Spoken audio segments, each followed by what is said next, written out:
Marinette est rentrée à la maison. En entrant dans l'appartement, elle a annoncé avec joie à sa mère qu'elle avait reçu une bourse d'études. Elle a également reçu une prime de vacances de l'entreprise et Marinette a acheté des fruits. La mère a brusquement coupé court à l'humeur joyeuse de sa fille en disant sèchement « Qu'est-ce qu'il y a à se réjouir ?» Celle qui se faisait appeler la mère de Marinette fit remarquer d'une voix mécontente qu'il n'y avait pratiquement personne qui n'avait pas de bourse en ce moment. Elle s'est également souvenue que la fille de la voisine avait déjà reçu le premier prix de l'entreprise. Maman a alors fait remarquer avec humour que Marinette avait acheté les mauvais fruits dans le mauvais magasin. Les plus jeunes ne mangent que les fruits de ce magasin. Embarrassée par ce mécontentement, Marinette a baissé la tête et s'est excusée en silence. Pendant ce temps, les jeunes frères de Marinette, Tommy et Brad, ont informé leur mère qu'ils étaient prêts. La mère s'est extasiée sur la qualité de ses fils. La femme a précipité ses fils dans la voiture car leur père les attendait. Marinette, qui est restée à la porte, demande où elles vont. Sa mère répondit qu'elle devait féliciter sa grand-mère pour la fête. La femme ajouta que Tommy était entré cette fois dans une université prestigieuse et que la grand-mère avait promis de lui offrir quelque chose. Se tournant vers la porte, la mère déclare à Marinette que ce n'est pas du tout son affaire. Elle a ensuite dit à sa fille de partir si elle n'avait rien d'autre à faire et de ranger ses fruits. Marinette a regardé tristement derrière elle. Elle essaya de se rassurer mentalement en se disant que ce n'était pas grave. Après tout, on la traitait ainsi depuis qu'elle était toute petite. La jeune fille a quitté l'appartement et s'est dirigée vers son domicile. Bientôt, Marinette se retrouve chez elle. La première chose que la jeune fille a faite a été de se rendre à la salle de bain. En entrant dans la salle d'eau, la jeune fille hésite. Marinette a longtemps vécu comme l'enfant mal aimé de la famille, mais elle a récemment déménagé avec beaucoup de difficultés. La jeune fille a travaillé dans un lieu qui peut être combiné avec ses études. Marinette est étudiante et a 23 ans. En sortant de la salle de bain, elle s'est allongée sur le lit, fatiguée. Une notification est arrivée sur son téléphone. L'illusion de l'adoption est enfin sortie. C'est le roman préféré de Marinette. Elle a adoré l'histoire, surtout la phrase « Je pensais que j'avais de la chance d'avoir des parents adoptifs, mais il s'est avéré que c'était une illusion. » La lecture de l'illusion de l'adoption, qui sort tous les soirs, est le seul réconfort de Marinette. La jeune fille a littéralement vécu ce roman, pénétrant l'histoire de la protagoniste et ses relations avec ses proches. Ah! Et le père et les amis aiment tous le personnage principal. Pour certains, ce n'est qu'un roman ordinaire sur un enfant qui guérit. Mais pour Marinette, les jours sombres comme aujourd'hui, l'illusion de l'adoption devient une œuvre de réconfort inestimable. Serrant le téléphone dans sa main, désespérée, la jeune fille se demandait pourquoi tout le monde la détestait autant. Comme ce serait bien s'il existait un monde où elle serait aimée. « Waouh! Il se passe quelque chose d'inhabituel !» Le téléphone est soudain tombé des mains de Marinette. Le mécanisme magique est enclenché. Le désir irrésistible de Marinette d'être aimée de tous a fait un véritable miracle. La jeune fille semble avoir sombré dans un sommeil profond et très surprenant. Lorsque Marinette ouvre les yeux, elle se rend compte qu'elle n'est plus dans son corps. Marinette n'était pas surprise, car elle lisait des romans d'amour depuis des années. C'est ainsi qu'elle renaît. Voilà un cadre inattendu dans l'Europe médiévale. Ah, l'atmosphère qui règne ici est vraiment fantastiquement inhabituelle. Les bijoux en forme de dragon attirent l'attention et sont à couper le souffle. En regardant autour d'elle, Marinette se rend compte qu'il n'y a pas d'erreur possible. L'endroit où elle était entrée était sans aucun doute le monde de l'illusion d'adoption. Rod Etam, le clan Etam, est également connu sous le nom de clan du dragon. L'un des ancêtres était le chef de la famille Berthad Etam.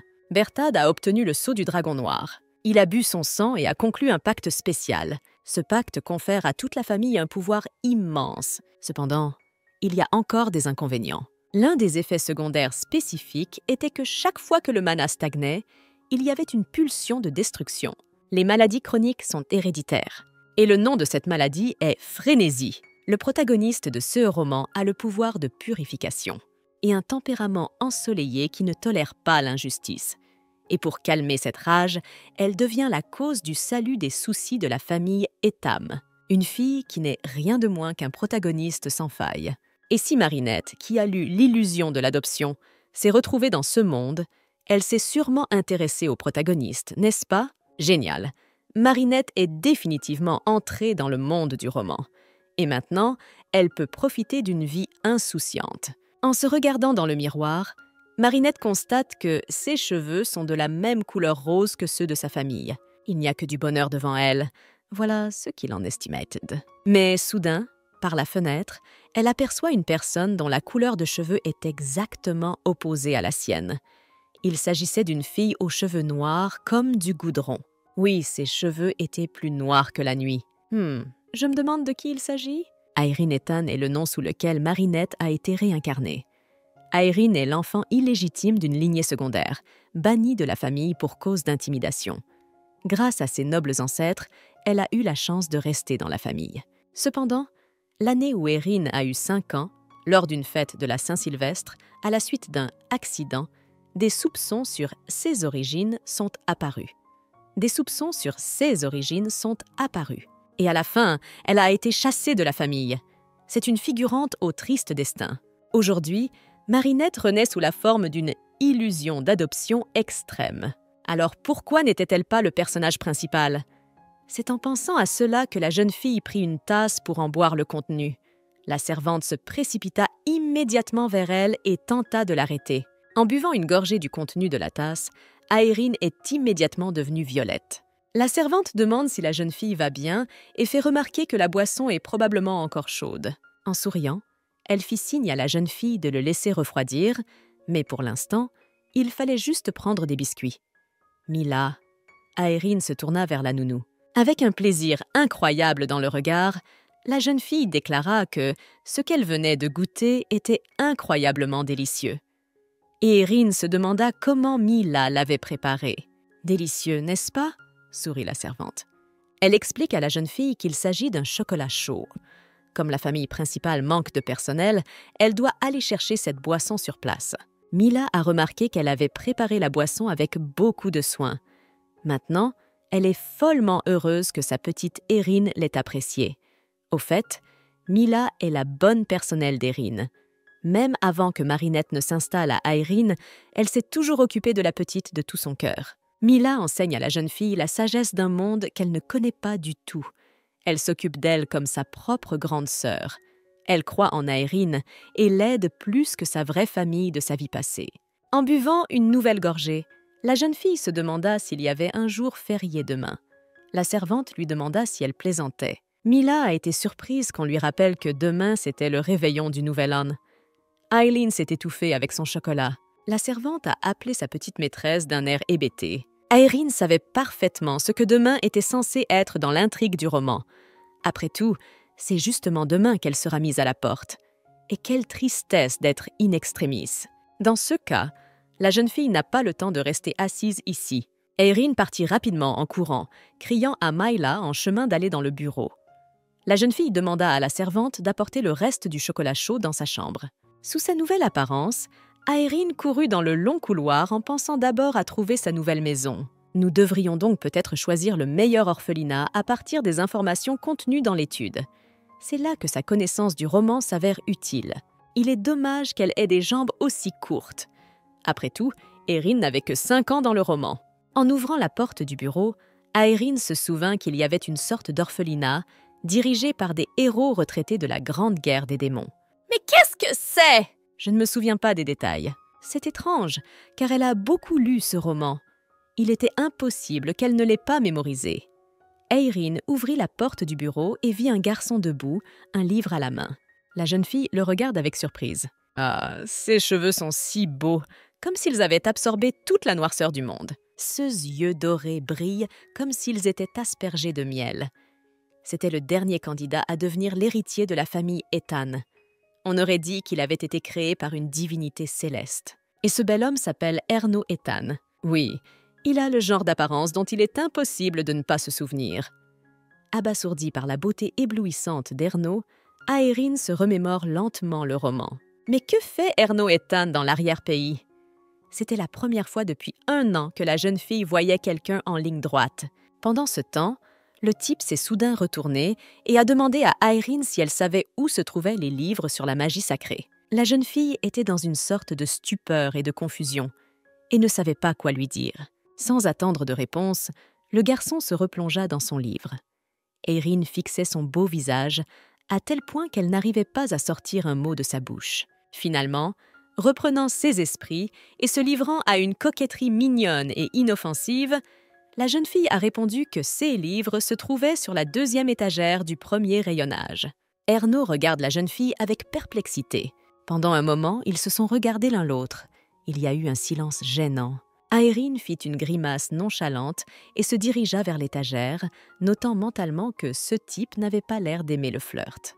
Pour elle-même, elle décida de ne plus le faire. Maintenant, elle voulait trouver ce qu'elle était venue chercher ici. Atteignant l'étagère de droite, elle se souvint que C.S. Livre devait se trouver quelque part par ici. Aérine sortit un livre et l'ouvrit. « Oh, c'est un livre pour enfants écrit par un héros de la Grande Guerre des démons. »« Je l'ai trouvé !» s'exclame la jeune fille avec jubilation. Erno se tenait déjà à proximité et jetait un coup d'œil curieux dans le livre de la jeune fille. Erno fut surpris de constater que grâce à elle, il avait trouvé le livre qu'il cherchait. Il s'étonnait qu'Aérine sache si bien se repérer dans la bibliothèque, pourtant assez spacieuse. Il lui demanda ensuite ce qu'Aérine lisait. Quelque part au fond de son esprit, la jeune fille était sûre que cette question était un piège. Bien sûr, comment aurait-il pu en être autrement? Elle le savait parfaitement, car elle lisait ce roman depuis des années. Bien sûr, elle serait de toute façon mise à la porte demain, mais Aérine a compris qu'elle ne pouvait pas se faire prendre. En bégayant, la jeune fille a répondu qu'elle s'entraînait à lire les lettres.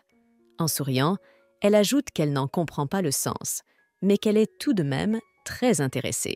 Erno regarde la jeune fille avec incrédulité. Mais il est temps pour lui de partir et il se dirige vers la sortie. Ah, tout à coup, Aérine est prise d'un sentiment très étrange. Le livre tombe soudain des mains de la jeune fille et s'écrase sur le sol. Oh, que diable s'était-il passé? Les vêtements d'Aérine sont tombés par terre. Où est le propriétaire de ces vêtements? Il semble que ce soit la raison des soupçons sur les origines d'Aérine et la raison pour laquelle elle sait pertinemment qu'elle n'est pas de la lignée d'Étam. Mon Dieu, les mains d'Aérine se sont soudain étrangement transformées en une sorte de patte. La jeune fille essaya de crier, mais au lieu de sa voix de petite fille, elle entendit le son incompréhensible d'un animal incompréhensible. Quoi? Aérine était-elle devenue un homme lézard? Il s'avère donc qu'Aérine ne peut pas contrôler sa transformation. Dans le roman, elle se transforme en lézard lors d'un réveillon où toute la famille est réunie. Aérine se mit à réfléchir en désespoir de cause à la manière dont elle pourrait retrouver sa forme humaine. Il n'y a aucune mention de cela dans le roman non plus. Pour commencer, Aérine décida que jusqu'à ce qu'elle redevienne humaine, elle se cacherait derrière les étagères. La jeune fille était très inquiète, espérant qu'il n'arriverait pas que le retournement ne fonctionne pas du tout. Waouh! Qu'est-ce qui brille sur le sol? Oh, c'est une bague! Je me demande qui l'a perdu? Waouh, il brille et semble très cher. Il est magnifique. Aérine a trouvé que l'anneau lui était familier. Ah, on dirait que c'est la bague d'Erno! Oh là là, il semblait que quelqu'un était entré dans la bibliothèque. Aérine, sous sa forme de lézard, se tenait sur ses gardes. La porte s'ouvre en grinçant et Erno Ethan entre dans la bibliothèque. Quelque chose a visiblement attiré l'attention de l'homme. Il vit la robe d'Aérine qui semblait ramper sur le sol. Erno poussa un soupir perplexe. Aérine frémit en entendant ce soupir. L'homme, lui, reste là, abasourdi, à regarder la robe essayer de s'enfuir en rampant. Erno s'est approché et s'est assis à côté de la robe en mouvement. D'un léger mouvement, il soulève le bord de l'objet. « Ah, c'est donc lui », dit-il en souriant. Sous la robe était assise une Aérine ébouriffée, souriant d'un air embarrassé. « Et à quel jeu jouais-tu » demanda Erno. La fille a ouvert les paumes et a répondu en souriant au gars qu'elle était en train de ramasser la bague. « Oh mon Dieu, j'ai failli me faire prendre !» Aérine se cacha rapidement dans ses vêtements et elle avait de la chance d'être redevenue humaine aussi rapidement. Mais elle devait maintenant se sortir de cette situation naturellement. Erno demanda si c'était sa bague dont parlait Aérine. La jeune fille a répondu par l'affirmative et a poliment remis au garçon l'objet qu'il avait perdu. Aérine a expliqué que la bague avait roulé sous une étagère, qu'elle l'avait remarquée, qu'elle l'avait retirée et essuyée. Erno n'a pas pu s'empêcher de remarquer que la bague brillait, comme si elle avait été soigneusement frottée. Le garçon a insisté sur le fait que la bague était très importante pour lui, et il s'est donc dépêché de revenir. De plus, Ernaud a remarqué que la fille cherchait la bague avec tant d'acharnement que sa jupe était toute entortillée. Sur ces mots, il caressa la tête de la jeune fille et la remercia abondamment. Aérine sourit d'un air gêné. La jeune fille voulait rendre l'objet le plus vite possible et aller dans sa chambre. Aérine a donc décidé, puisque Ernaud n'aime pas toucher, de lui offrir cette bague pour qu'elle ne lui touche pas les mains. La jeune fille tendit ses petites mains vers lui et desserra ses poings. L'anneau tombe immédiatement de ses mains dans la paume d'Ernaud. Le garçon regarde les bijoux qu'il tient dans sa main et s'interroge. Il a l'air un peu inquiet. Aérine regarde directement dans les yeux d'Ernaud. « Eh bien, je suppose que je dois y aller alors ?» demanda-t-elle en détournant le regard, confuse. Sur ces mots, Aérine s'est précipitée vers la sortie. Ernaud se contente de la regarder en silence. Dès que la jeune fille fut hors de vue, le garçon sourit. Il trouvait toute cette situation assez intéressante aujourd'hui. Aérine, quant à elle, se précipitait vers sa chambre, un livre à la main. Palais Etam, la salle de réception principale du palais principal de la famille Etam. C'était le jour qu'Aérine redoutait. La jeune fille entra dans la salle de réception dans sa robe et constata mentalement avec surprise que tout le clan était réuni ici. Il y a du bruit et du bruit partout, et tout brille de luxe. Ah, c'est vraiment le roman fantastique par excellence. Je me demande à quel point Aérine a eu peur lorsqu'elle s'est transformée en lézard devant tous ces gens. Bien sûr, maintenant que Marinette est dans le corps d'Aérine, elle se rend compte qu'elle peut vivre et ressentir l'histoire elle-même. Pourtant, elle se console en se disant qu'elle n'a aucune raison de s'inquiéter. Aérine avait déjà appris l'emplacement de l'orphelinat qu'elle cherchait. De plus, la jeune fille s'était promenée dans le château la nuit, rassemblant des capitaux pour les cas d'urgence. Bien sûr, il vaut mieux qu'elle ne se transforme pas en lézard après tout. Mais même si cette transformation malheureuse se produisait, Aérine a décidé qu'elle prendrait ses économies et irait dans un orphelinat. Au milieu des clameurs, Aérine entend soudain la voix forte de quelqu'un. L'un des gardes a crié à tue-tête, annonçant l'apparition du 12e dragon protecteur de l'Empire. Le bruit dans le hall s'est suffisamment calmé pour que l'on entende le claquement des talons des hommes sur le sol de marbre. « Sa grâce, le duc Mirel Etam entre », annonce-t-on solennellement. Un homme d'âge majestueux pénétra dans la salle d'une démarche assurée. Jetant un regard sévère autour de lui, le duc se dirige vers son trône. Le duc Mirel Etam est également le 12e chef de la famille Etam. Un homme assis sur son trône annonce le début d'un rassemblement pour la nouvelle année. À la droite du duc se tient son fils, qu'Aérine a déjà rencontré dans la bibliothèque, Ernaud Etam.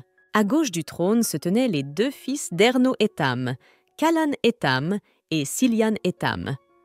L'allure des deux garçons indiquait qu'ils s'ennuyaient à cet événement. « C'est donc eux !» pensa Aérine, excitée, en serrant ses mains l'une contre l'autre. Elle, plus que quiconque, savait que de tous les Etam, c'était dans leurs veines que coulait le sang de dragon le plus riche. Leur simple apparition emplit la salle de réception d'une atmosphère de grande puissance, comme le veut la fantaisie. Mais qu'est-ce qui se passe tout à coup? Aérine remarqua qu'Ernaud la regardait et lui fit signe de s'approcher. La jeune fille n'arrivait pas à y croire. C'était vraiment arrivé? Non, il n'était probablement pas en train de lui dire bonjour. Les gens autour d'Aérine commencent à chuchoter. Beaucoup ont remarqué qu'Ernaud Etam venait de dire bonjour à la jeune fille. Alors qu'il se laissait aller à ses commérages, Aérine elle-même se rendit compte qu'il lui avait effectivement dit bonjour. Je devrais le saluer avant que d'autres regards ne se posent sur elle. La jeune fille sourit d'un air gêné et salua Ernaud. Ernaud baissa le regard. La salutation d'Aérine semblait également le troubler. Pendant ce temps, l'assistant du duc annonce à sa seigneurie qu'il est prêt à appeler le premier nom. Le duc dit de commencer rapidement. L'homme ouvre la liste et commence par le premier nom dans l'ordre. « Monsieur Mylène, avancez !» demande-t-il. Et un homme de petite taille, toussant, s'avance dans la foule. « Bonjour, monsieur le duc !» dit-il avec un sourire gêné. L'homme annonça son intention de commencer une nouvelle étude cette année. Dans la famille ducale d'Etam, la nouvelle année commence par la réunion de tous les membres de la famille et la communication de leurs projets pour l'année à venir. Pendant ce temps, l'homme qui avait été nommé commença à nous raconter que de nouvelles plantes avaient été récemment découvertes sur le continent oriental. Il disait que ces plantes aidaient à apaiser l'esprit et le corps grâce à leur odeur particulière. Le duc l'interrompt brusquement et lui dit que c'est assez. Le duc s'étonne qu'il n'ait même pas lu les recherches de base. L'homme regarde son Altesse avec perplexité. Mirel Etam fait remarquer avec colère que l'homme a choisi d'explorer une plante qui a été explorée depuis longtemps. Le duc lui demanda s'il avait des fleurs dans la tête au lieu de cerveau. L'homme a l'air confus et découragé. Jetant un regard furieux, le duc se gratte la tête, perplexe. « Ouais, eh bien, qu'est-ce que quelqu'un qui a gaspillé l'argent de ses recherches dans un bar hors de prix en sait ?» dit-il à l'homme avec son jugement. En outre, le duc dit qu'il a entendu dire que l'homme était également violent avec les femmes et qu'il avait accumulé des dettes au nom de la famille. L'homme, tremblant de peur, tente d'objecter. Mirel Etam ne l'écoute pas, mais se demande simplement si ce qu'il dit n'est pas vrai. Le duc lui demande alors s'il y a une raison qui lui permettrait de laisser vivre cet homme qui a diffamé son nom. Mylène, effrayée, se mit à bégayer de peur, essayant de trouver une excuse.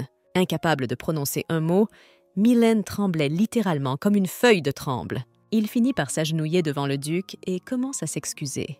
En effet, la réunion familiale Etam du Nouvel An a pour but de faire ressortir les péchés commis par chacun au cours de l'année. Lorsque, encore marinette, Aérine a lu ce roman, elle a eu l'impression que le duc Mirel se souciait vraiment de sa famille. Cependant, il y a maintenant un « mais ». La jeune fille se rendit compte qu'elle serait désormais obligée de participer elle aussi. Ah, il y a tant de gens dans la famille!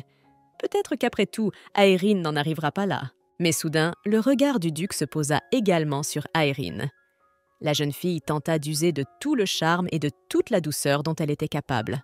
« Et qui est cette petite boule de poil ?» demanda le duc d'un ton doux en regardant fixement la jeune fille. Ernaud fait discrètement remarquer à son père qu'il devrait lui donner un nom. Le duc se corrige et appelle la jeune fille par son prénom. Il se demanda quels étaient les projets d'Erin pour la nouvelle année. Ah, la jeune fille n'avait qu'un seul projet pour l'instant, celui d'aller dans un orphelinat. Mais malheureusement, elle ne pouvait pas l'exprimer. Ne sachant que répondre, la jeune fille avait envie de s'écrouler sur le sol à ce moment-là. J'imagine qu'elle n'aurait rien contre le fait de se transformer en lézard pour l'instant. Ah, mais hélas, ça ne marche pas comme ça. Le duc répéta sa question une seconde fois. Aérine resta là, confuse et d'abord incertaine de ce qu'elle devait dire. Après avoir réfléchi, la jeune fille a déclaré qu'elle voulait quitter la maison en toute sécurité. Une question muette s'attarde dans les yeux de Mirel Etam. Il ne s'attendait manifestement pas à entendre une telle réponse de la bouche d'une petite fille. Ernaud semble satisfait de la réponse d'Aérine. Il se leva et sourit, tandis que ses fils étaient très effrayés et s'attendaient déjà à ce que le duc se mette en colère. Une vague de chuchotements et d'exclamations silencieuses et surprises déferle sur la salle. Cependant, le duc n'est pas en colère. Il est surpris, bien sûr, et demande ce qui a motivé la décision de la jeune fille. Aérine, prenant son courage à deux mains, avoua qu'elle avait appris le secret de S.S. Origine. Quelque part, la voix intérieure d'Aérine essayait de crier à la jeune fille d'arrêter de dire des bêtises. Mais Aérine avait déjà pris sa décision. Le duc se demande de quel secret parle la jeune fille. Il demande à Aérine de lui en parler. La jeune fille hésite. « Ah, on dirait que c'est un échec. Marinette n'a jamais été très douée pour les présentations dans sa vie antérieure. » Alors qu'Aérine reprenait ses esprits, se demandant ce qu'elle devait répondre au duc, un homme excité fit irruption dans la salle et informa le directeur qu'un désastre s'était produit. Le duc a déclaré que la réunion de la Saint-Sylvestre était sur le point d'avoir lieu. Il demanda cependant ce qui s'était passé. L'homme lui répondit que les mines de la pierre tombante venaient de s'effondrer et que plusieurs mineurs, ainsi que les directeurs, étaient pris au piège. Mirel Etam est très attristé par cette nouvelle. Il demande ce qu'il est advenu des morts et des blessés. Il lui répond que pour l'instant il n'y a pas de morts, mais que quelques mineurs sont encore blessés. Ah, comme le duc était contrarié. Il se demande comment ils assurent la sécurité. Son Altesse Mirel Etam lève un regard inquiet. Il semble que ses pensées soient déjà là, dans la mine. Aérine se tenait debout avec précaution, toute rapetissée, attendant son sort. Le duc se lève rapidement de son trône et annonce que la réunion de la Saint-Sylvestre aura lieu à nouveau dans quelques jours. D'ici là, il demande à tout le monde de rester dans le château familial. Se dirigeant vers la sortie, Mirel se tourne vers le public présent dans la salle et lance un regard sévère à certains d'entre eux. Le duc pointe du doigt les 4 hommes, dont Mylène, qui ne l'ont pas impressionné avec leur rapport. Mirel Ethan a déclaré qu'il ne fulminerait pas. Puis il demanda à ceux qu'il nommait de se frotter la nuque et de le suivre docilement. Certains hommes tentèrent de s'y opposer. « Dois-je les frotter moi-même pour vous ?» demanda le duc d'un air menaçant, en dégainant une partie de son énorme épée. Les hommes s'agitèrent, puis acceptèrent docilement d'exécuter les ordres de son Altesse. Aeryn regarde avec confusion les adultes pleurer comme des enfants et se frotter le cou. Mais soudain, de façon inattendue, le duc se souvint aussi d'Aeryn. « Toi aussi !» se tourna-t-il vers la jeune fille. Aeryn se figea et arrondit ses grands yeux de surprise. La jeune fille répond, confuse, qu'elle n'a pas son mouchoir sur elle. Elle ferma les yeux, s'attendant avec crainte au pire. Aeryn s'excuse de ne pas avoir de mouchoir. De nombreux regards compatissants, venant de partout, sont dirigés vers la jeune fille à ce moment-là. Ah, Aeryn essayait très fort de ne pas pleurer en ce moment. On ne savait pas si le duc était en colère. Aeryn se tourne vers les invités et demande si quelqu'un peut lui donner un mouchoir. La jeune fille a fait remarquer que même un modèle usagé lui conviendrait. Le type qu'elle a abordé a cherché un mouchoir dans sa poche, confus, lorsqu'il a entendu qu'Aeryn se contenterait d'un mouchoir. Une autre dame a offert son mouchoir à Aeryn. Le garçon tend un mouchoir à la fille. Les larmes aux yeux, la jeune fille s'apprête à le recevoir. « Merci beaucoup », dit Aeryn en tendant la main vers son mouchoir. Mais soudain, le duc prend brusquement le mouchoir de la main du garçon, empêchant Aeryn de le prendre. Il tousse maladroitement et se demande quand il a ordonné à Aeryn de lui masser le cou. Le duc déclara que la prochaine réunion commencerait directement avec elle. Il demanda donc à la jeune fille de mettre de l'ordre dans ses idées. « Je ne vais pas mourir ?» demanda Aeryn d'un ton piteux. Le duc se retourna et fit taire la jeune fille, notant que les peluches comme elle n'étaient même pas dignes d'être des graines de foin. Aeryn grimace en s'imaginant en train de servir de foin à la vache. D'une voix tremblante, Aeryn demande où vont tous ces gens et appelle le duc son grand-père. Il lui répondit qu'il valait mieux qu'elle n'en sache rien. Mais soudain, le duc s'arrête.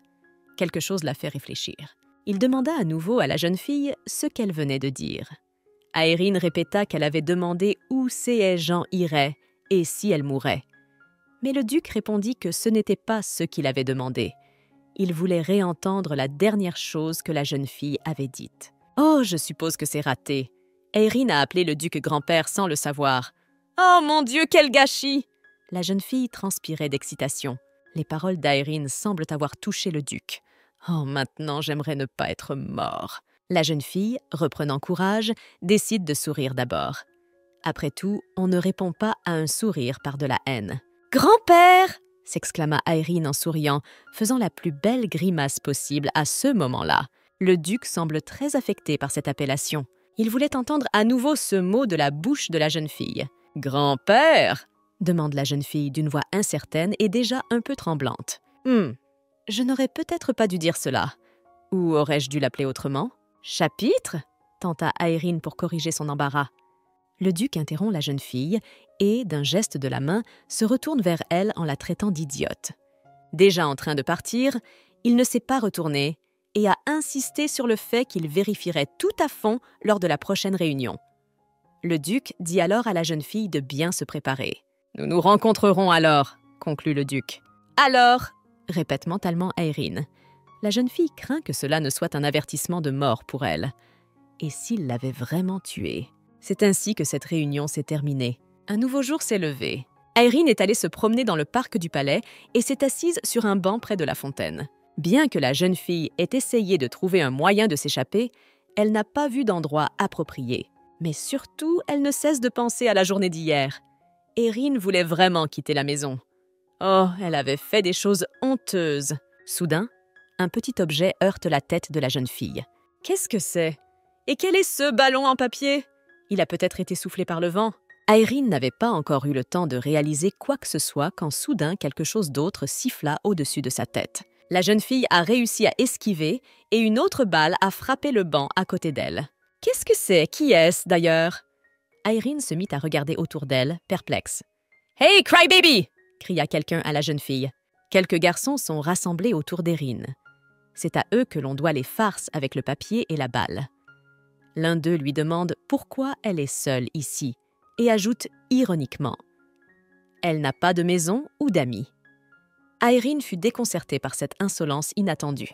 Le même garçon demanda à Aeryn de ne pas s'inquiéter, disant qu'il jouerait avec elle. En retour, il lui demanda de ramasser leurs balles, celles qui venaient de lui tomber dessus. La jeune fille se persuade mentalement de tolérer les pitreries des hooligans, mais sa colère grandit. Pendant ce temps, les garçons discutent entre eux de la façon dont Aeryn semble ne pas avoir appris les choses les plus simples. À la fin, l'un d'eux mentionne qu'elle n'a même pas de parents. Aeryn se lève et se prépare à partir. L'un des garçons a fait remarquer que sa mère lui avait dit de ne pas jouer avec des enfants sans parents. Vous lui avez répondu que c'était justement pour cela qu'il fallait jouer avec elle. Ils ont recommencé à parler de la fille et de son manque de famille, comme si elle n'était pas là pour en parler. Les garçons se moquent. Ils ont fait des blagues et ont ri aux larmes. Soudain, l'un des garçons sursaute. Il avertit son compagnon du danger qui le guette. Il continua à rire, ne comprenant pas ce que son ami essayait de lui dire. C'est alors qu'il décida de se retourner pour voir ce qu'il y avait derrière lui. Oh! Et derrière elle se tenait déjà Aeryn avec un énorme rocher dans les mains. La jeune fille lève la pierre au-dessus de sa tête, dans l'intention de frapper l'un de ces essais insolents. Le garçon, qui s'était montré si audacieux et désinhibé dans ses expressions, regardait maintenant Aeryn d'un air confus et effrayé. Une seconde, et la pierre vole vers le délinquant, le faisant gémir à tue-tête. « Hé! Tu es complètement folle? Je vais tout raconter à ma mère !» a crié l'un des garçons, ajoutant qu'elle devrait faire amende honorable. « Eh bien, raconte-moi !» répondit Aeryn avec un cri, notant qu'il était certainement mieux d'être sans parents que d'en avoir et de grandir pour devenir une telle ordure. Le garçon qu'Aeryn avait frappé avec la pierre s'indigna de son insolence. Son compagnon essaya de le calmer et lui demanda de se lever et de partir tranquillement. Ce n'est pas pour rien qu'on dit de ces gens-là qu'on ne sait jamais à quoi s'attendre d'eux, puisqu'ils n'ont que leur propre vie. Le garçon offensé remarque que ce n'est pas pour rien qu'Aeryn lui semble étrange pour une raison ou une autre. Pendant ce temps, Aeryn commençait à perdre patience. Elle saisit à nouveau le rocher. Elle a dit que c'était de pauvres garçons qui ne pouvaient même pas apprendre l'expression « réparation ». Aeryn brandit la pierre, les traitant d'amibes et non de personnes. Les garçons s'enfuirent et la pierre tomba non loin d'Aeryn avant d'atteindre sa cible. La jeune fille expire tristement. Ils l'ont donc appelée « la pauvre ». Aeryn s'est soudain souvenue de cette vie antérieure où elle était marinette. À l'époque aussi, elle avait été victime de brimades et de moqueries. « Pourquoi marches-tu comme ça? C'est gênant !» lui avait-il dit. Les frères étaient constamment gênés que Marinette se promène dans de tels vêtements dans leur bonne école. Elles avaient honte de leur sœur aînée devant leurs camarades de classe. Les garçons rejetaient constamment Marinette et lui demandaient de rester hors de leur vue. Marinette a également été rejetée par sa mère. Tarla ne se préoccupe que du sort de ses fils. C'est comme si Marinette avait cessé d'exister. Pour sa mère et ses frères, elle n'était qu'une ombre. Apparemment, ce n'est pas pour rien que les histoires sur le vilain petit canard de la famille apparaissent. Elles naissent parce que celui qui a le pouvoir humilie et méprise celui qui est plus faible que lui. Son père ignore Marinette et sa mère est indifférente. Les jeunes frères ne valent pas mieux que leurs parents et, prenant exemple sur eux, pensent aussi qu'il est normal d'ignorer leur sœur. Oui, il serait plus juste de dire que toute la famille ignorait Marinette. La deuxième cuisse de poulet revenait toujours aux frères, tandis que tous les problèmes domestiques étaient imputés à leur sœur. C'est toujours Marinette qui est à l'origine des querelles. Aeryn se tortille devant les souvenirs douloureux de sa vie passée. Mais soudain, quelque chose miaula à proximité et la jeune fille sursauta. « Oh, il y avait un beau chat blond assis à côté de moi. » La jeune fille s'assit à côté de l'animal. Aeryn s'adressa affectueusement au chat et lui demanda si elle pouvait devenir son amie. Le chat miaula à nouveau, comme s'il répondait à la jeune fille. Aeryn voulait juste parler à son nouvel ami à fourrure de temps en temps. La jeune fille demanda si le chat venait souvent ici. Aeryn avait besoin de parler et de partager ses inquiétudes avec quelqu'un. Même si elle a crié sur les brutes, elle craint qu'elles ne viennent lui réclamer une compensation. Ah, mais s'ils lui disent de partir alors qu'elle n'a fait qu'arrondir ses fins de mois. Sur ces mots, la jeune fille caresse le chat et lui propose de vivre avec elle. Elle avait besoin de quelqu'un dont elle pourrait s'occuper. Le chat ronronna de reconnaissance. Puis elle a fait demi-tour et s'est enfuie. La jeune fille le regarda d'un air frustré et l'appela pour qu'il revienne. Mais le chat était déjà parti. Aeryn baisse la tête et devient triste. Mais soudain, le même chat est sorti des buissons et a miaulé. Les chatons s'enfuirent avec le chat. Waouh! Il s'avère que Kitty a toute une famille! La chatte amena ses chatons à Aeryn et commença à les lécher. La jeune fille admire et s'émerveille de la proximité de ces animaux. Cependant, Aeryn était triste de constater que ce n'était pas du tout le CA dans sa vie. Un chaton a couru jusqu'à sa chaussure et a commencé à jouer avec son lacet. Ces chatons mignons et amusants ont fait rire la petite fille triste et l'ont réconfortée. Le moral d'Aeryn remonte. Pensant qu'elle n'était plus une enfant, elle décida d'aller chez Mila et de manger le pudding. Elle souhaita bonne chance aux chatons et aux chatons et leur dit au revoir. Aeryn rentra chez elle, fatiguée. Erno l'avait observée depuis la fenêtre du palais pendant tout ce temps. « Une fille occupée », se dit-il. Erno a accidentellement vu Aeryn s'occuper des brutes. Il pensait que la jeune fille pleurerait. Erno ne s'attendait certainement pas à ce qu'Aeryn affronte les brutes avec une pierre. Il s'étonne que la jeune fille soit en train de consulter des informations sur l'orphelinat dans la bibliothèque. En général, parmi ceux qui sont nés dans la famille, il y en a quelques-uns qui s'accrochent à cette origine jusqu'à la fin. Il est difficile de parier qu'une fille illégitime issue d'une branche secondaire décide soudainement de quitter la maison. Cependant, tout cela est très divertissant. Erno voulait connaître les vraies raisons de la décision d'Aeryn. Puis il a enlevé sa bague exprès. En sortant de la bibliothèque, Erno l'a fait tomber volontairement par terre. Cet après-midi-là, il quitta la bibliothèque et, claquant la porte derrière lui, commença à attendre. Tout aurait été fini si Aeryn n'avait pas décroché la bague à ce moment-là. Cependant, la jeune fille a trouvé une bague qui avait roulé sous une étagère. D'ailleurs, elle l'a nettoyée. Aeryn a donné la bague à Erno au lieu de la garder pour elle. Lorsqu'il a reçu la bague en retour, Erno a été très surpris. L'énergie qui émanait de ce ring était vraiment spéciale. Erno a été très surpris de voir que, malgré ses capacités, la jeune fille avait décidé de quitter la maison.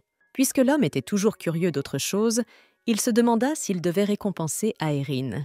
Il a décidé de punir ceux qui n'ont pas été correctement formés au comportement à adopter.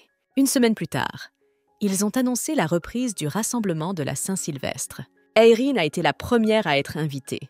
La dernière rencontre s'étant terminée avec elle, le duc avait promis de commencer par elle. Et cette fois, bien sûr, il a tenu parole. Mirel et Tam demandent à la jeune fille de donner la raison pour laquelle elle veut partir. Aeryn répond qu'il s'agit d'un secret d'origine. Le duc lui rappelle avec un peu d'irritation que c'est exactement ce qu'il a demandé à Aeryn de lui dire. La jeune fille commença à retarder le moment de la réponse. Pour une raison ou une autre, Aeryn avait l'impression qu'il y avait plus de monde cette fois-ci. C'était comme si les tantes regardaient le prochain épisode d'une émission de télévision populaire. En fait, la jeune fille ne se sent pas anxieuse ni inquiète. Elle avait déjà tout préparé à l'avance pour quitter la maison. Aeryn s'apprêtait à répondre au duc qui elle était vraiment, quand soudain quelqu'un dans son dos lui dit qu'elle était en fait sa fille. La jeune fille confirma machinalement, puis bégaya soudain en réalisant ce qui venait de se passer. De quoi s'agit-il? Le jeune homme se plaça à côté d'Aeryn et, l'appelant son enfant, demanda à la jeune fille de répondre correctement. « Il s'avère qu'Erno s'est autoproclamé papa d'Aeryn. C'est de ça que je parle. » La jeune fille hésite. Mon Dieu, dans quelle position embarrassante Erno l'avait mise. Les choses avaient un peu dérapé. Aeryn s'inquiète. Si elle dit cela, sera-t-elle capable de voir le soleil demain? Erno, Tam du roman, est un terrible hédoniste. Il ne fait jamais rien qu'il n'aime pas faire. Jusqu'à présent, cet homme avait fait tout ce qu'il voulait et obtenu tout ce qu'il désirait. Ensuite, après avoir suffisamment joué, il cassait toujours les jouets pour que personne d'autre ne puisse les prendre. Par conséquent, si Aeryn voulait une vie tranquille, elle devait l'éviter. La jeune fille jeta un coup d'œil timide à Erno. L'homme lui a souri. Il semblerait qu'Aeryn ait déjà attiré son attention. La jeune fille regarda Erno d'un air interrogateur. Le silence règne dans la salle. Tout le monde attend la parole du duc.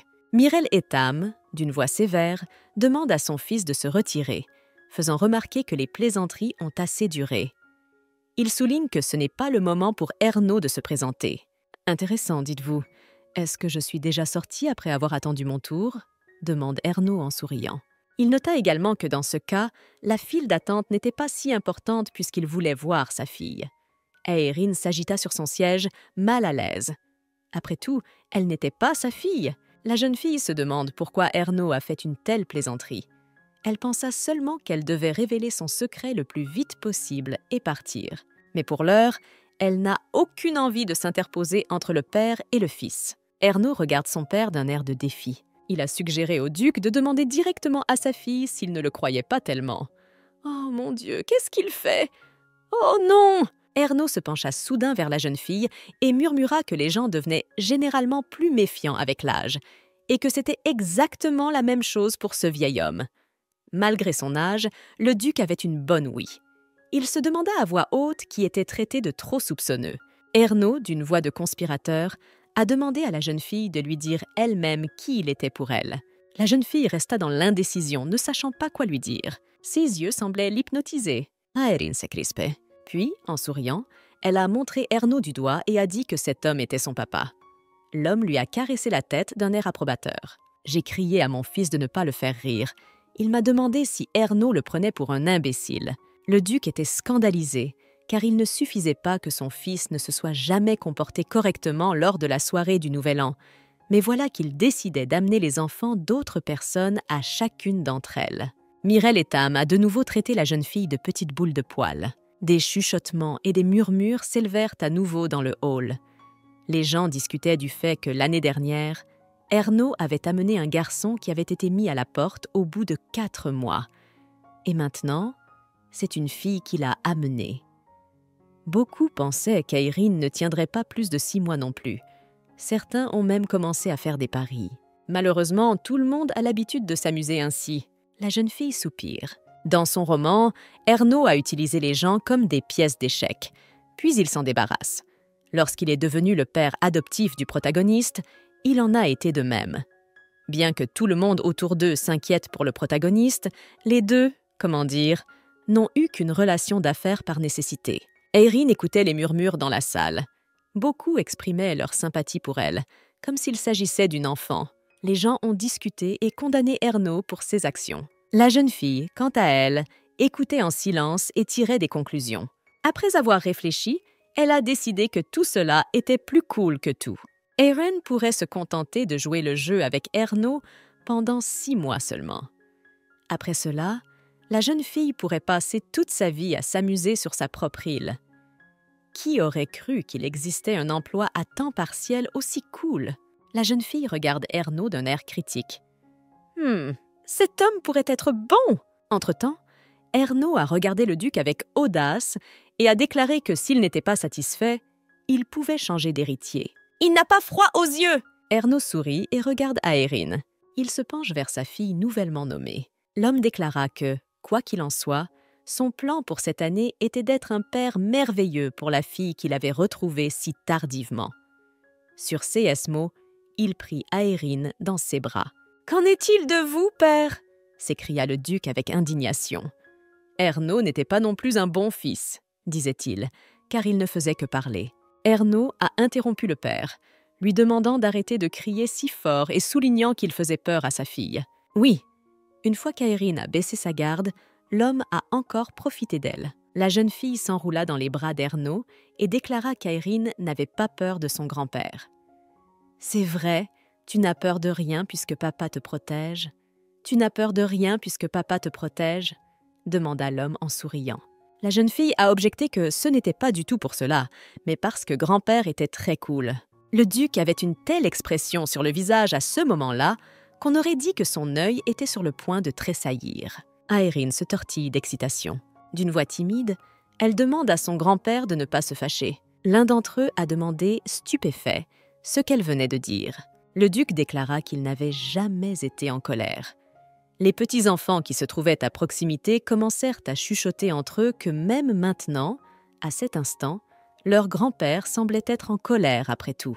Le duc a décidé qu'il n'en pouvait plus. Il s'est levé d'un bond de son trône et a déclaré que c'était la fin de la réunion de la Saint-Sylvestre et qu'il n'avait plus qu'à écrire ses projets et à les envoyer. Il jeta ensuite un regard à son fils et à Aeryn et leur dit qu'il les verrait plus tard. En partant, le duc se dit qu'il n'en veut à personne. Erno informe Aeryn qu'il est temps pour eux de partir. La jeune fille n'a eu d'autre choix que d'accepter. Le réveillon du Nouvel An, qui semblait interminable, s'est terminé. et Aeryn devint la fausse fille d'Erno. Je me demande où il va l'emmener finalement ?» La jeune fille se sentit soudain mal à l'aise. C'est étrange, ne détestait-il pas être touché? Aeryn pensait qu'une fois qu'il serait sorti de la zone de réception, il la déposerait quelque part. Mais maintenant, Erno essaie de marcher de manière à ce que la fille ne tremble pas trop. C'est étrange, il agit comme s'il tenait vraiment à Aeryn. Je comprends pourquoi tout le monde s'est accroché à lui. Mais Aeryn a compris. Elle savait que pour Erno, elle n'était qu'un nouveau jouet, extra, qui a juste besoin de garder la tête baissée. Et lorsque le jeu est terminé, il n'a plus qu'à prendre l'argent et partir. Aeryn réfléchit au fait qu'elle devait graver dans son âme qui elle était. Après tout, pour éviter les chagrins d'amour, il ne faut rien espérer. Le regard de la jeune fille se détache quelque peu.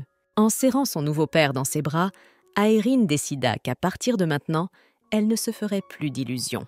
Erno se raidit un instant à l'idée qu'Aeryn les serrait dans ses bras de la sorte. Puis il a souri. Un matin, Aeryn se réveilla dans un luxueux palais et dans un lit tout aussi luxueux. Erno était déjà assis à côté d'elle sur le lit, attendant que la jeune fille se réveille pour lui souhaiter le bonjour. Dès qu'Aeryn s'est réveillée, Erno a caressé la tête de la jeune fille endormie et l'a saluée. Aeryn lui rendit son salut en dormant. « Ah, eh bien, il est venu aujourd'hui aussi. Ah, il est beau aujourd'hui aussi. » Une semaine entière s'était écoulée depuis cette infernale réunion de la Saint-Sylvestre. Oui, celle où Erno a avoué au duc qu'Aeryn était sa fille. Ce jour-là, Erno Etam emmena la jeune fille avec lui dans son château. Il lui donna une chambre splendide, comme si elle avait été préparée à l'avance. D'ailleurs, il venait tous les jours et s'occupait personnellement du petit déjeuner d'Aeryn. Et cette fois-ci, il a dit que puisque la jeune fille était réveillée, elle devait prendre son petit déjeuner. Aujourd'hui, Erno avait préparé une soupe légère et du pain. Aeryn a regardé tout cela et s'est dit que c'était vraiment trop. Et pourquoi essaie-t-il de la nourrir? Aeryn avait beau être une petite fille de 5 ans, son âme de 23 ans pleurait toujours en elle. Ah, c'est un double fardeau! Mais la nourriture était très appétissante et savoureuse, et Aeryn commença à prendre son petit déjeuner. Erno, quant à lui, admirait le processus. Un peu plus tard, il a demandé si sa petite fille ne voulait rien recevoir non plus aujourd'hui. Oui, il demande la même chose tous les jours. Je me demande s'il aime faire des cadeaux. Aeryn, d'ailleurs, préférait l'argent. Mais c'était tellement conventionnel, et Erno avait déjà promis d'amener Mila bientôt. Aeryn pensa à dire ce qu'il fallait, en prétendant qu'elle ne pouvait pas se battre. La jeune fille a donc rassemblé ses idées, et, après avoir réfléchi un peu, a dit que ce qu'elle voulait vraiment, c'était avoir un compte. Erno a été surpris et a demandé si Aeryn parlait d'un compte bancaire. La jeune fille a répondu par l'affirmative. Une fois de plus, les connaissances d'Aeryn sur l'illusion d'adoption s'avèrent utiles. Dans ce monde, le concept de compte bancaire est similaire au nôtre, mais légèrement différent. Le système bancaire est géré par une tour magique. Il ne crée pas de livret d'épargne pour le titulaire du compte. Au lieu de cela, ils attribuent simplement un coffre-fort spécial, le plus sûr au monde, protégé par une triple magie et un bouclier parfait. Seul le titulaire du compte peut entrer dans ce coffre. Bien sûr, Erno agit maintenant comme s'il était prêt à arracher une étoile du ciel pour Aeryn. Pendant 23 ans, sous le nom de Marinette, elle a été une invitée indésirable. Les fausses attentions ont été nombreuses dans la vie passée de la jeune fille. Erno prétend s'occuper d'Aeryn, mais en réalité, il ne l'a même pas inscrite sur le livret de famille. Après réflexion, Erno se dit qu'il pourrait simplement donner de l'argent à la jeune fille. Cependant, Aeryn a dit qu'elle voulait économiser beaucoup d'argent. D'ailleurs, la jeune fille elle-même n'a rien demandé à Erno. Aeryn a compris que tout cela n'était qu'une comédie. Erno Etan, le bon papa qui aime sa fille, et la gentille extra qui lui obéit toujours. Ne rien demander, ne rien refuser, ne rien espérer. Il suffisait à Aeryn d'attendre le jour où elle serait mise à la porte. Après tout, si la fille n'avait pas de compte, elle devrait avoir de l'argent liquide sur elle lorsqu'il la mettrait à la porte. Et elle ne voudrait pas être un distributeur automatique de billets ambulants. Aeryn regarde Erno d'un air suppliant. L'homme avait besoin de temps pour y réfléchir attentivement. Erno regarde la jeune fille avec perplexité. Il constate en souriant que sa petite fille semble ne penser qu'à sortir. Aeryn a essayé de faire semblant de ne rien comprendre. Ernaud se leva du lit et dit qu'il n'était pas difficile de lui faire une facture. « Et tant qu'on y est, on y va ?» dit-il en tendant la main à la jeune fille. Aérine se figea dans l'indécision. Ernaud attendit patiemment, avec un sourire, que la jeune fille reprenne ses esprits et se décide à faire ce qu'elle avait elle-même demandé. Bientôt, ils sont en ville. Tout était bondé. L'atmosphère animée était créée par le bruit des gens qui se promenaient. Aérine était indescriptiblement ravie de tout cela, ce qu'elle ne pensait pas à cacher. Je parie que c'était la première fois qu'elle sortait du château. Ah, c'est donc la fameuse rue commerçante et le Ronfant. Le Ronfant est un roman fantastique. C'était encore plus extraordinaire qu'Erin ne l'avait imaginé. Ernaud, lui aussi, était heureux de constater que la jeune fille se plaisait ici plus qu'il n'aurait pu l'espérer. L'homme a remarqué qu'il y avait là un magasin de jouets et a suggéré à la jeune fille d'y entrer. Aérine répondit avec embarras qu'elle ne devrait pas, faisant remarquer qu'elle n'avait jamais joué avec des jouets après tout. La jeune fille déclara qu'un billet lui suffisait. Lorsqu'il n'y a pas de parents, ou que les parents ne s'intéressent pas à vous, les jouets ne reçoivent généralement pas beaucoup d'attention.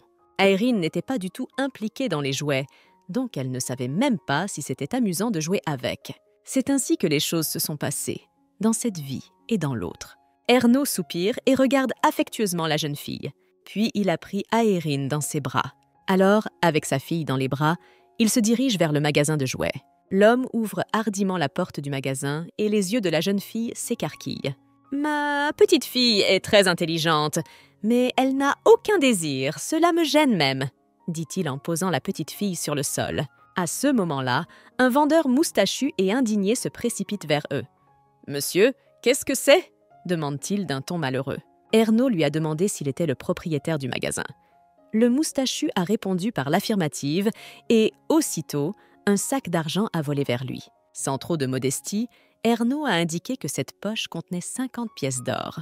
L'homme a ensuite demandé à la vendeuse de lui donner tous les jouets de son magasin. Les employés du magasin sont restés choqués et Aérine elle-même a été très surprise. Elle secoua vivement Ernaud et tenta de l'arrêter. La fille a trouvé que c'était trop et a dit qu'elle ne voulait vraiment pas de ces jouets. Ernaud a répondu que c'était bien et que si elle ne les aimait pas, elle pouvait les jeter. Puis il a demandé à Aérine si elle voulait choisir ses propres jouets. Oh, s'il avait su qu'elle était vraiment âgée! La jeune fille accepta immédiatement de choisir quelque chose, tant qu'elle ne devait pas voir ce spectacle d'Ernaud. L'homme, quant à lui, se tenait à côté du commerçant et marmonnait qu'il savait qu'il valait mieux acheter le magasin. La magie existe dans ce monde, c'est pourquoi il y a beaucoup de jouets étonnants. Et beaucoup d'entre eux sont si étranges que tu ne sauras pas ce qu'ils peuvent faire tant que tu ne les auras pas touchés. C'était très bien, bien sûr, mais pas pour 50 pièces d'or. La jeune fille regrette déjà de ne pas lui avoir demandé de lui donner l'argent. « File, je te l'ai dit, achetons tout le magasin !»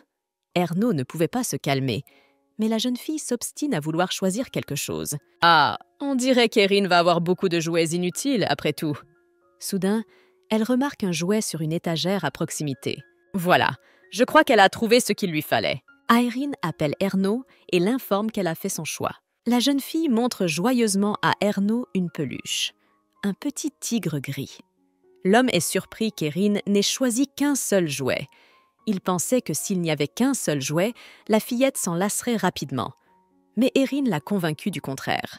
Ernaud se penche pour mieux voir le jouet et évaluer le choix de sa fille. « Un tigre ?» s'étonne Ernaud. La petite fille répondit gentiment que le jouet ressemblait tellement à son papa. Aérine ajouta qu'elle préférait ce jouet à tous les autres. Sur ces mots, la jeune fille serra le petit tigre contre elle. Tout le monde dans la boutique est perplexe face à ce choix d'Aérine. Mais Ernaud a dit qu'il n'y avait rien à faire. Et comme sa fille préfère même un jouet qui lui ressemble, il doit l'acheter. Aérine se réjouit. Ah, il semblait d'accord pour s'arrêter là. Mais il semble qu'elle se soit un peu trompée après tout. Ernaud demande au commerçant combien il reste de ces jouets. Il répondit que tous ces tigres étaient maintenant sur le stand et montra les jouets aux clients de manière démonstrative. Ernaud demande si quelqu'un les a déjà achetés. Le moustachu lui répond qu'il s'agit d'un nouveau produit prometteur qu'ils viennent de lancer et qu'Ernaud en est le premier client. Ces mots ont beaucoup plu au père d'Aérine. Il sourit avec suffisance et claqua des doigts. « Il ne reste plus qu'à s'en débarrasser. dit Ernaud, et au même instant, l'étagère de petits tigres s'enflamme. « Oh, mon Dieu! Qu'est-ce qu'il a fait ?» Le commerçant semble sans voix. Erin était elle aussi stupéfaite du comportement d'Ernaud. Le moustachu finit par comprendre ce qui se passe et, se tordant la tête d'horreur, hurle à tout le magasin. « Au feu! Notre nouveau produit prometteur est en feu !» Le commerçant demande en criant qu'on lui apporte rapidement de l'eau.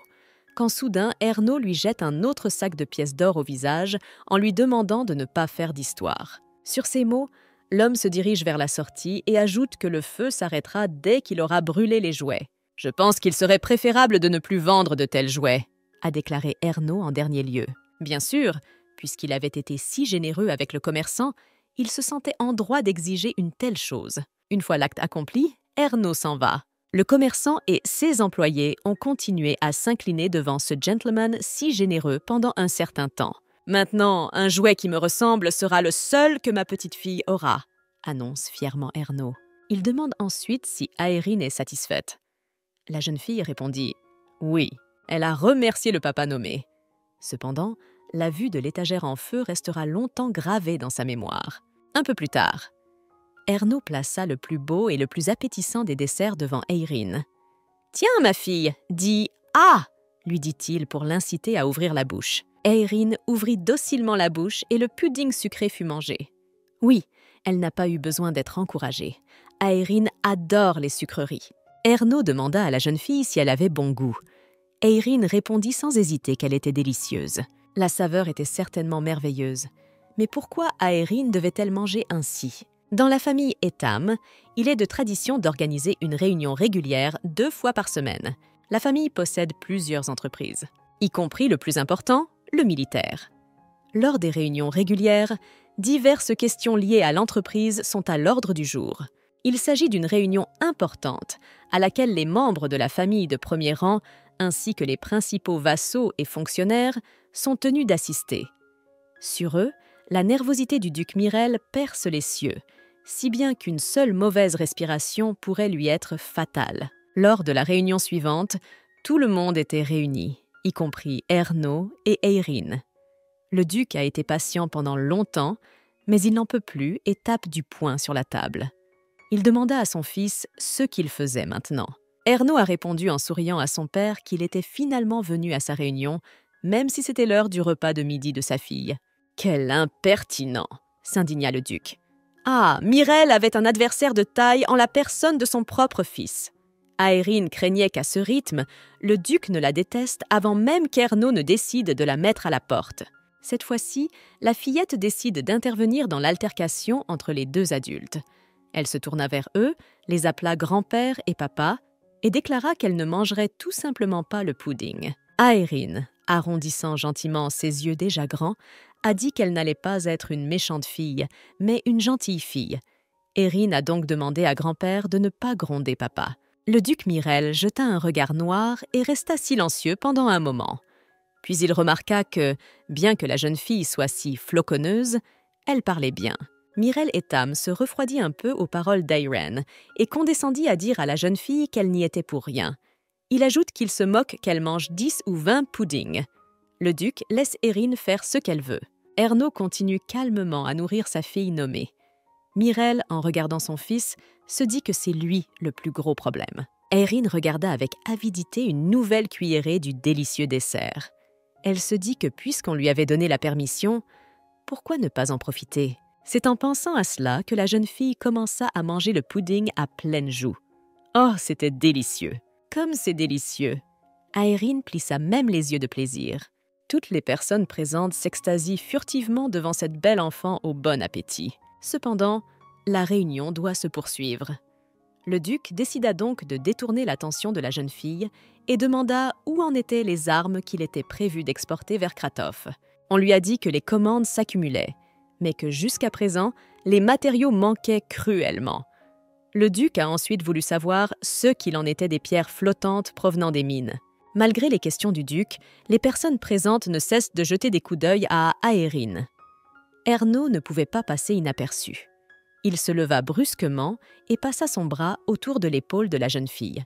On aurait dit qu'Ernaud était prêt à protéger cet enfant du monde entier, Pourtant, son regard sur les gens rassemblés était inquiétant. Ceux qui venaient d'admirer la fillette se figèrent d'horreur devant le regard d'Ernaud. L'attention passe enfin d'Aérine à la conversation sur l'affaire. En ce qui concerne les pierres, on a dit à Mirel que plus elles étaient extraites, plus la qualité était mauvaise. La quantité et les caractéristiques diminuent.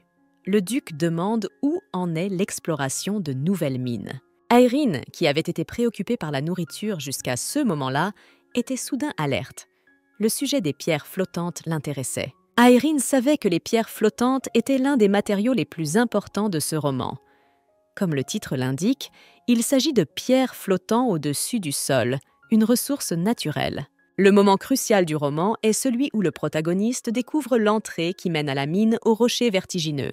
Et c'était dans les montagnes, dans le domaine du duc. Il serait logique de se demander « pourquoi là ?» Et tout cela parce que le protagoniste a eu un jour toute la chance du roman. Mais c'était différent maintenant. Après tout, Aérine connaissait absolument tout ce qui se trouvait dans le roman. D'ailleurs, il doit y avoir au moins un moyen pour elle de se préparer aux caprices d'Ernaud afin de s'échapper. Aérine s'est mentalement excusée auprès du protagoniste qui n'est pas encore apparu. Mais c'est au moins ce qu'Aérine devrait retenir. « Papa, c'est quoi les pierres volantes ?» a demandé Aérine à Ernaud lors de la réunion. Il lui répond en souriant que ce ne sont que des pierres inutiles qui peuvent voler dans le ciel.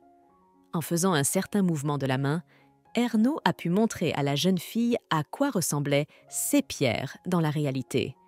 Il lui expliqua que si on les mélangeait un peu à de l'acier, elles allégeraient le poids de l'arme. « C'est comme ça !» s'exclame la petite fille avec enthousiasme. Mais personne ne savait ce que l'âme adulte de Marinette pensait vraiment au fond d'elle. Des pierres inutiles, mais bientôt, elles deviendront ce qui changera le cours de la guerre et provoquera une révolution. Le duc demanda à la jeune fille pourquoi elle s'interrogeait sur ce sujet.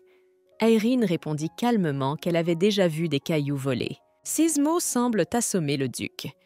Mirel frappe à nouveau du poing sur la table. L'impact a été si fort que la table s'est brisée en 2 morceaux avec un craquement. Toutes les personnes présentes ont été stupéfaites par ce qui se passait. « Tout à l'heure, tu as dit que tu avais vu des rochers voler dans le ciel », dit le duc à Aérine, en essayant d'atténuer son gémissement autant que possible. La jeune fille était encore sous le choc de ce qu'elle venait de voir. Voilà donc ce que signifie le sang de dragon. Il a pu briser une table aussi grande et épaisse d'un seul coup de poing. L'homme au monocle s'approcha d'Aérine et lui demanda si elle avait vraiment vu les pierres flottantes. Il se demande où elle a pu les voir. Les personnes présentes entourèrent immédiatement la jeune fille et commencèrent à lui demander s'il s'agissait d'un jouet et si elle pouvait les emmener tout de suite sur place. Il était important pour eux de savoir si elle se souvenait ou non des montagnes où se trouvaient les pierres. Aérine s'assit, toute rapetissée. « Dis-je pas !» s'exclama-t-elle bruyamment à Ernaud. Les personnes qui venaient d'encadrer la jeune fille s'éparpillèrent en un instant. Ernaud a déclaré qu'ils devraient tous garder cette distance lorsqu'ils parlent à sa fille. Les membres du conseil ont commencé à s'excuser frénétiquement. Enfin, le duc se lève. Il écarta la foule de gens rassemblés avec ses mains et s'avança. Mirel demanda à Aérine « Tu ne sais donc pas où tu les as vus ?» La jeune fille répond qu'elle le sait. Logiquement, le duc veut savoir où il se trouve. Aérine avoue qu'il se trouve dans les montagnes derrière le château. Mirel a précisé de quelles montagnes il s'agissait. « Dans cela », répondit la jeune fille en désignant du doigt les montagnes, parfaitement visibles depuis la fenêtre de la salle où se tenait la réunion. « Il y a des pierres qui s'élèvent dans les montagnes du territoire du duché ?» demanda Mirel avec surprise et incrédulité à la fois. La jeune fille répondit avec assurance qu'il s'agissait bien de cela. L'un des membres du conseil a suggéré que la jeune fille avait peut-être simplement confondu les rochers en volume avec d'autres rochers. Un autre a suggéré que CS Montagne n'avait jamais été explorée. Bien sûr, personne n'aurait pu deviner que les rochers pouvaient se trouver là. Le duc déclara qu'il ne perdrait rien à explorer ces montagnes et leur demanda d'organiser une inspection. Un murmure surpris retentit dans la salle. Ernaud jeta un regard perplexe à Aérine, qui était restée assise sur ses genoux pendant tout ce temps. « C'est incroyable. Comment se fait-il que la fille en sache autant ?» dit-il en souriant et en caressant la tête de la jeune fille. Ces paroles ont fait grimacer Aérine. Un bruit inattendu fit taire tout le monde dans le hall. Quelqu'un appelait Sa Grâce le duc. Un messager est venu remettre un message personnel à Mirel et Tam. Dans un endroit comme cette fille, soupire tristement le duc. Quelle est la nouvelle que Mirel a reçue et qu'il s'est retourné pour dire que c'était la fin de la réunion d'aujourd'hui? L'expression du duc Mirel n'était pas bonne. Aeryn écoute les chuchotements de l'assemblée. Bon sang, le protagoniste du roman va-t-il vraiment faire son apparition prochainement? Cette idée mettait Aeryn très mal à l'aise. C'était beaucoup plus rapide qu'elle ne l'avait pensé. Aeryn pensait que si le personnage principal que tout le monde aimait tant dans le roman apparaissait, elle serait oubliée en un rien de temps. La voix d'Ernaud interrompt les pensées de la jeune fille. Il remarqua à voix haute qu'il ne comprenait pas ce à quoi sa fille pensait parfois tant. Avant qu'Aeryn ne puisse lui répondre, Ernaud se leva de son siège et, annonçant à tout le monde qu'il était tard, se dirigea vers la sortie avec la jeune fille. Traversant les décombres de la table détruite, Ernaud informa Aeryn qu'il allait lui présenter quelqu'un demain. « Oh, qu'est-ce que c'est que cette nouvelle ?»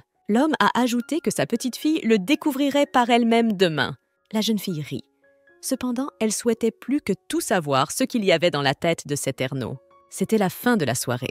La lune était visible dans le ciel étoilé et il faisait aussi clair qu'en plein jour. Ernaud mit Aeryn au lit et lui demanda si le pudding était bon aujourd'hui. La jeune fille répondit sans exagérer que son dessert avait été très savoureux. L'homme lui a promis qu'il pourrait lui donner autant de choses que son cœur le souhaitait. Tout ce qu'Aeryn avait à faire, c'était de le souhaiter. Ah, mais elle savait très bien que cette pièce allait bientôt se terminer. Comme prévu, le protagoniste apparaîtrait et tout se passerait comme prévu. Cela signifie qu'Aeryn reprendra sa place d'extra. Mais dans ce cas, la jeune fille s'était déjà préparée et avait élaboré un plan complet. Ernaud regarde affectueusement la jeune fille et lui souhaite bonne nuit. « Dors bien, papa », répond la petite Aeryn. Imaginant un instant que tout ceci n'était qu'un jeu et qu'elle serait bientôt rejetée, une fois de plus, Aeryn décida qu'il était hors de question qu'elle s'accroche à cet homme. Aeryn sombra dans le sommeil. La jeune fille se tourna vers Ernaud et lui demanda s'il était vrai que cet immense château lui appartiendrait. « Bien sûr, ma fille », répondit-il. Ernaud a également ajouté qu'Aeryn aurait un majordome personnel, une femme de chambre en chef et 30 serviteurs de rang inférieur qui lui obéiraient au doigt et à l'œil. Ah! Aeryn appelait son papa le meilleur. Après sa promesse, l'homme a remis à la fille prénommée un coupon de 100 millions. Waouh, comme il le lui avait promis! 100 millions de perdus! Mais qu'est-il arrivé soudainement à son expression? Pourquoi l'apparence d'Ernaud a-t-elle soudainement changé de façon aussi spectaculaire? L'homme a troqué la pitié contre la colère et, traitant la jeune fille de misérable, lui a demandé de sortir. Aeryn n'en croyait pas ses oreilles. « Papa, pourquoi es-tu comme ça ?» demanda la jeune fille en tendant les mains vers son père. Soudain, Aeryn remarqua avec horreur que ses mains s'étaient transformées en pattes de lézard. « Oh mon Dieu, quelle horreur !» Né dit avec dégoût que s'il avait su qu'elle était un vil reptile, il ne l'aurait jamais laissé s'approcher de lui. Après ces paroles, l'homme ordonna qu'elle soit mise hors de vue. « Oh non, pas encore! Ça ne peut pas être comme ça! Non !» Une peur et une terreur folles envahirent Aeryn. Ah, enfin! Le rêve étrange fut interrompu et la jeune fille se réveilla en respirant bruyamment. Aeryn expira et regarda autour d'elle, essayant de s'assurer que ce qu'elle venait de vivre n'était qu'un rêve. Une énorme pleine lune se reflétait à travers les vitres transparentes de la fenêtre. Oh, c'était donc un rêve après tout! C'était le matin. La servante Mila était arrivée au château comme Ernaud l'avait promis. Elle regardait maintenant son élève avec tendresse. La coiffure est terminée. Les cheveux de la jeune fille étaient soigneusement rassemblés en tresses sur les côtés et de beaux rubans avec des nœuds y étaient enroulés. Aeryn était vêtue d'une jolie robe à volants, agrémentée de chaussures à nœuds. Mila a remarqué que maîtresse était toujours jolie, peu importe ce qu'elle portait. Aeryn tourna sur elle-même et, après s'être examinée sous toutes les coutures, demanda à la servante si la tenue lui allait. Bien sûr que oui. Mila ne se lassait pas de cette jolie fille. Aeryn avait l'impression que l'énergie de Myla était à son comble depuis qu'elle avait emménagé dans la maison principale. La servante déclara qu'elle avait la meilleure maîtresse et que chaque tenue était faite sur mesure pour elle. Aeryn pensait qu'il n'y avait rien de mieux que l'argent. On a frappé à la porte. Je me demande qui cela peut être. » La jeune fille décida d'aller ouvrir la porte elle-même, même si la servante devait le faire dans le cadre de SF Fonction. La jeune fille saisit son petit tigre et s'en va se demander si son père est déjà venu. Affichant un beau sourire, la jeune fille ouvrit la porte et se prépara à accueillir son père. Mais ce n'était pas lui qui se tenait à l'extérieur de la pièce. Les deux garçons étaient venus voir Aérine et se demandaient à voix haute si c'était bien elle. L'un d'eux répondit que c'était bien elle et qu'il s'agissait bien d'Aérine. L'autre a répondu que la fille semblait très petite de près. Il lui demande alors si elle est prête. Oh oui, ces garçons sont les fils d'Erno. Ce sont Callan Etam et Cillian Etam. Un garçon nommé Callan Etam avait les cheveux couleur de feu. Il est le fils aîné d'Erno et est de nature sanguine. Mais à cause de sa nature plutôt dérangée, c'est un petit garçon très belliqueux. Quand Callan grandira, il deviendra l'un des puissants archimages qui se comptent sur les doigts de la main dans ce monde. Le plus jeune fils est un brun nommé Cillian Etam. Il a un comportement calme et un grand talent pour le ballon. Il ressemble à Erno et leurs personnalités sont également très similaires. Sans plus d'explications, ils ont dit que le père de la jeune fille l'attendait, faisant comprendre à Aérine qu'elle devait les suivre. Les garçons se dirigèrent vers le couloir et la fille courut après eux, en ayant du mal à les suivre. Aérine n'arrivait pas à se remettre du rêve qu'elle avait fait cette nuit. Elle avait l'impression que ce n'était pas un simple cauchemar. Comme dans le rêve, Erno Etam déteste les reptiles de toute son âme, à tel point que ce fait est mentionné à plusieurs reprises dans le roman. Aérine savait que dès qu'il découvrirait qu'elle était un homme lézard, elle aurait des ennuis. Mon Dieu, il pourrait en faire des conserves. Le simple fait d'y penser lui donne la chair de poule. Elle doit économiser de l'argent et quitter cette maison le plus vite possible. C'est en pensant à cela qu'elle s'efforce de suivre le rythme de ses frères. Mais ces deux-là ne sont-ils pas un peu trop rapides? Elle appela ses frères, remarquant qu'ils marchaient trop vite. Les garçons se retournèrent, ce qui figea Aérine sur place. La jeune fille s'est arrêtée avec crainte. Elle a soudain imaginé comment ces deux-là allaient commencer à lui faire du mal. L'expérience amère de sa vie passée a poussé son imagination à peindre un tableau coloré qui l'a effrayée. Imaginant une seconde comment tout cela pourrait se terminer pour elle, Aérine expira tristement. La fille a regardé les frères nommés et a dit que puisqu'elle était si lente, les frères pouvaient aller de l'avant. L'un des frères s'est approché de la jeune fille. Il tendit la main à Aérine. Aérine ferma les yeux. Elle pensait qu'elle allait être touchée, mais elle ne voulait pas l'être. Heureusement, ses craintes étaient vaines. Callan tendit la main, non pas pour la frapper, mais pour lui caresser la tête. « Si tu ne peux pas suivre, tu aurais pu me le dire. Pourquoi te traîner comme ça ?» dit-il calmement. Callan décida qu'il la porterait et demanda à la jeune fille de ne pas s'inquiéter. Puis il appela son frère auprès de lui. Cillian s'approcha et proposa à Aérine de s'asseoir sur son dos. La jeune fille tenta de s'y opposer, gênée, en faisant remarquer qu'elle était lourde. La jeune fille tenta de s'y opposer en riant, mais le garçon lui répondit qu'il pouvait la soulever. Cillian demanda à Aérine d'agir rapidement. La jeune fille reste confuse. En fin de compte, il l'a ramassée. Il est vrai qu'elle est maintenant marinette dans un corps de 5 ans, mais ces garçons sont ses neveux. Soudain, Callan se tourne sévèrement vers la jeune fille.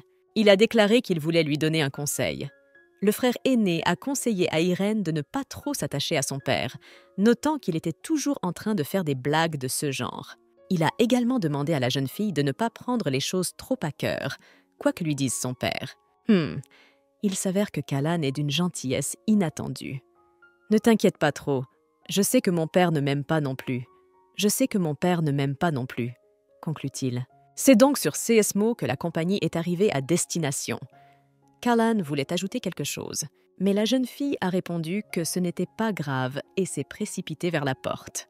Déjà debout devant la porte, elle se tourne vers les garçons et, en souriant, leur avoue qu'elle aussi a un secret. Les frères regardent la jeune fille avec perplexité. Ils se demandaient évidemment de quel secret leur petite sœur parlait. Mais Aérine ouvre la porte et entre dans la chambre de son père. Dans la chambre, Erno attendait déjà la jeune fille à la table. Voyant qu'Aérine était entrée, l'homme la regarda d'un air pensif. « Papa !» s'écrie Aérine, et les bras écartés, elle se précipite vers Erno. L'homme ouvrit lui aussi les bras et demanda si sa fille avait bien dormi aujourd'hui. La fillette répondit que oui, et qu'il lui manquait beaucoup. Les fils d'Ernaud sont arrivés après la jeune fille. Le père les a félicités, les qualifiant de bons hommes pour l'avoir conduite sans problème. Les garçons froncent les sourcils et leur père les regarde d'un air interrogateur. Ernaud leur a demandé ce qui n'allait pas. Il a demandé s'il s'était passé quelque chose entre les fils et la fille.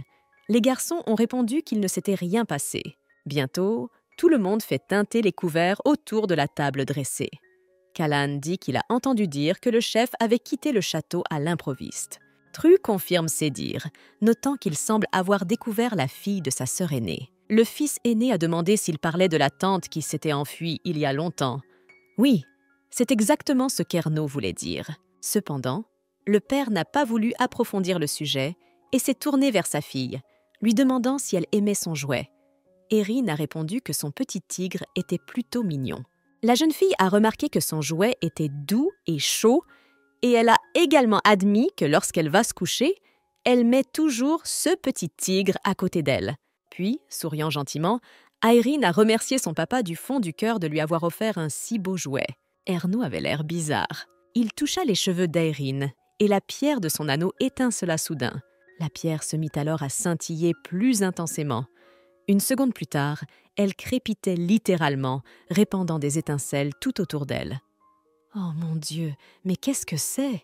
Le jouet tombe des mains d'Aeryn. L'homme se leva d'un bond et, se serrant la tête, ordonna à ses fils de prendre Aeryn et de s'enfuir rapidement. Les fils restèrent figés sur place, déconcertés. Ernaud leur cria de le faire immédiatement. Aeryn s'assit sur le sol à côté du jouet et cligna ses yeux enfantins et effrayés, confuse. La jeune fille semblait commencer à comprendre ce qui arrivait à Ernaud. Les garçons se sont précipités vers Aeryn pour la faire sortir d'ici le plus vite possible. Ah, comment oublier complètement le seul secret de la famille Etham? Quand le mana stagne, il y a une pulsion de destruction. C'est ce qu'on appelle l'agitation. Mon Dieu, il semble que l'état dans lequel se trouvait Ernaud pouvait être qualifié de frénésie. L'homme a commencé à détruire tout ce qui l'entourait. Ce à quoi son esprit se soumettait en ce moment lui procurait une douleur insupportable. Oh, Aeryn ne s'attendait absolument pas à cela. L'indignation, elle l'avait certainement lue dans un roman. Mais pourquoi ne s'était-elle pas souvenue de quoi que ce soit à ce sujet? Parfois, la frénésie d'Ernaud Etham s'exprime malgré les bijoux qui suppriment l'homme. Dans le roman, il y a une scène où, alors qu'il prenait un repas avec sa famille dans le jardin d'hiver, il s'est soudain déchaîné et a tué plus d'une douzaine de serviteurs sur place. Le duc de Myrel, irrité par cet incident cruel, ordonne qu'Ernaud soit enfermé pendant un certain temps. C'est alors qu'il a pris la place qui lui convenait parfaitement, le monstre de la famille Etham. Mais qui aurait cru que ce serait aujourd'hui? Son frère aîné lui a dit de s'enfuir rapidement et de dire à tout le monde de se cacher. Il allait lui-même emmener Aeryn. Le frère, en partant, a dit qu'ils devaient tous les deux être prudents. Aeryn ne comprend pas pourquoi ils veulent quitter papa. Bien sûr qu'il le voulait, mais il semblait souffrir beaucoup. La jeune fille essaya de se forcer à se souvenir. Elle savait qu'il devait y avoir un moyen. « Allez, dépêche-toi de te souvenir, Aeryn !» La jeune fille commença à se rappeler le contenu du roman ligne par ligne. Elle s'est soudain souvenue de la scène où les frères se trouvaient dans le jardin du palais.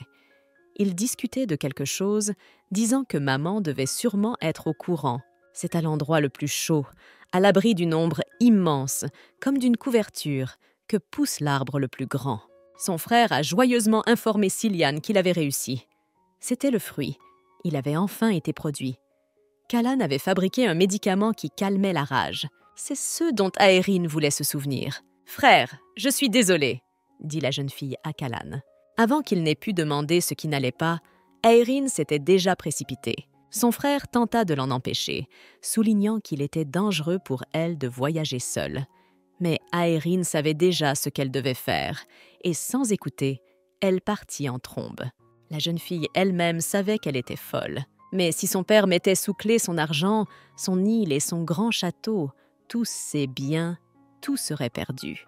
Et ce n'est pas ce qu'elle voulait. En outre, la pièce, qui ressemble tant à un rêve, se terminerait trop vite. Aeryn voulait se réjouir d'être bien traitée, au moins un peu plus. Enfin, elle est arrivée au bon endroit. C'est là que ça se passe. Dans l'endroit le plus chaud, une immense couverture d'ombre, des fruits écarlates. C'est comme cette scène chérie du roman. Dans cette scène, les garçons qui ont trouvé la solution au problème s'étonnent d'être si bêtes de ne pas avoir trouvé la réponse sous leur nez. Et vraiment, qui aurait cru qu'il se trouvait dans la serre de son père? Des fruits écarlates pendaient aux branches tout au long de l'année et le temps ressemblait toujours au début de l'été. Les frères ont supposé que leur mère avait peut-être connu cet arbre avant eux. Peut-être allait-elle même le leur donner? Ainsi, Irene savait déjà avec certitude que l'ingrédient principal du médicament calmant la frénésie se trouvait ici. La jeune fille sortit sa pochette contenant les pièces d'or qu'elle avait accumulées. Elle avait besoin d'un endroit pour collecter les fruits. Que faire? Irene regarda ces richesses avec confusion. Décidant qu'elle pourrait toujours revenir chercher les pièces plus tard, la jeune fille versa l'or dans le sac. « Oh, cet arbre a tellement d'épines! Nous devons être aussi prudents que possible. » Lorsqu'elle atteignit les premières baies, Irene se piqua douloureusement. Il y avait plus d'épines que de baies sur cet arbre. La jeune fille regarde son bras blessé d'un air pensif. Alors que faire? Décidant que ce n'était pas le moment de s'apitoyer sur son sort, Irene s'efforça d'attraper les baies malgré la douleur. Waouh, ça a marché! La poche est presque entièrement remplie de baies de guérison. Il faut qu'on sorte et qu'on donne ça à papa! Irene resserra la poche et fut soudain arrêtée par un cri perçant et inquiétant. Oh mon Dieu, je crois que ce cri vient de la salle à manger!